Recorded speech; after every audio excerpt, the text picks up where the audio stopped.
Hamas का एक तथाकथित बड़ा आतंकी राद साद मारा गया है।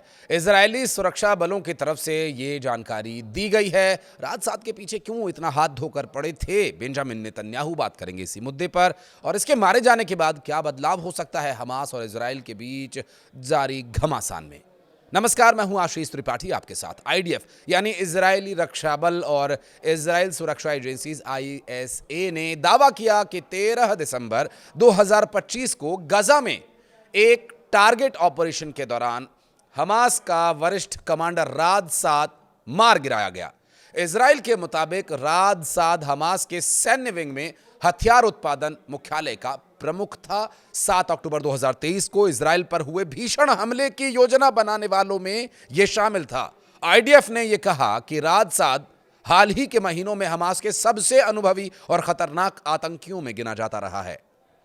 सीज फायर के बावजूद वो हमास की सैन्य संरचना को दोबारा खड़ा करने और हथियार निर्माण की काम में तेजी से जुटा हुआ था। और इजरायली सेना के अनुसार हाल ही के हफ्तों में आईडीएफ सैनिकों पर किए गई विस्फोटक हमलों के पीछे उसी का हाथ था, उसी की भूमिका थी।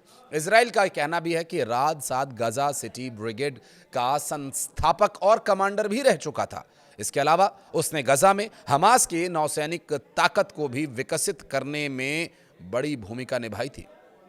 वो हमास के सैन्य विंग के डिप्टी चीफ मरवान इस्सा का करीबी सहयोगी माना जाता था। आईडीएफ के दावे के मुताबिक राद साद ने उस तथाकथित जेरिको वॉल योजना को तैयार करने में भी योगदान दिया था, जिसके तहत 7 अक्टूबर को इजराइल पर हमला किया गया।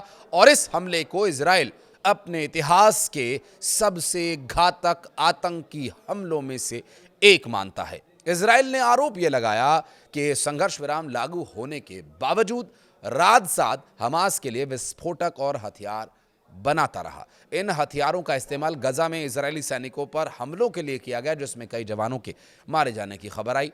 आईडीएफ और ISA ने साफ किया है कि हमास के खिलाफ अभियान जारी रहेगा और संगठन की सैन्य क्षमताओं को पूरी तरह से खत्म करने के लिए आगे भी ऐसे ऑपरेशन किए जाएंगे। दरअसल पिछले कुछ महीनों में साद ने हमास की मिलिट्री विंग में एक बहुत ही महत्वपूर्ण भूमिका निभाई, जिसमें सीज फायर समझौते का उल्लंघन किया गया। और इसके अलावा सीज फायर के दौरान गजा पट्टी में हथियारों के लगातार उत्पादन की देखरेख भी उसी के नेतृत्व में हो रही थी। और इसके मारे जाने से हमास की क्षमताओं पर एक बार फिर से विपरीत असर पड़ सकता है, ये क्षमताएं कमजोर पड़ सकती हैं। इससे पहले शिन बेट और आईडीएफ ने कहा कि उन्हें रियल टाइम खुफिया जानकारी ये मिली कि वो गाजा शहर के पश्चिमी हिस्से में जमीन के ऊपर एक दुर्लभ यात्रा कर रहा था और मौका हाथ से निकलने से पहले उसे मारने के लिए तुरंत कार्रवाई की गई। उसकी हत्या से इजराइल और हमास के बीच तनाव बढ़ गया है। इस पर भी सवाल उठ रहे हैं कि क्या संघर्ष विराम बना रहेगा या हमास की ओर से कुछ जवाबी कार्रवाई की जाएगी। सवाल यह भी है कि क्या हमास अपने हथियार छोड़ेगा, जैसा कि फिलहाल तो अभी कुछ नहीं लग रहा है। युद्ध विराम की शर्तों में इसका जिक्र भी है। दूसरी ओर हमास ने सईद की मौत की पुष्टि भी अभी तक नहीं की है। संगठन का कहना है कि इजरायली ड्रोन ने गजा सिटी के पश्चिमी नबुलसी जंक्शन के पास एक सिविलियन गाड़ी को निशाना बनाया। गजा के स्वास्थ्य अधिकारियों के अनुसार इस हमले में 5 लोगों की मौत हुई, 25 लोग घायल। तो वहीं दूसरी ओर हमास ने सईद की मौत की पुष्टि नहीं की है।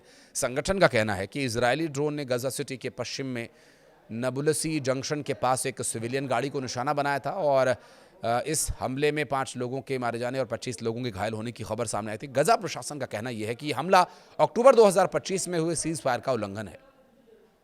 अल जजीरा की एक रिपोर्ट सामने आई, जिसमें यह बताया गया कि युद्ध विराम के बाद से इजरायल ने गजा में लगभग 800 से ज़्यादा हमले किए हैं, जिनमें कम से कम 386 लोगों की मौत हुई है।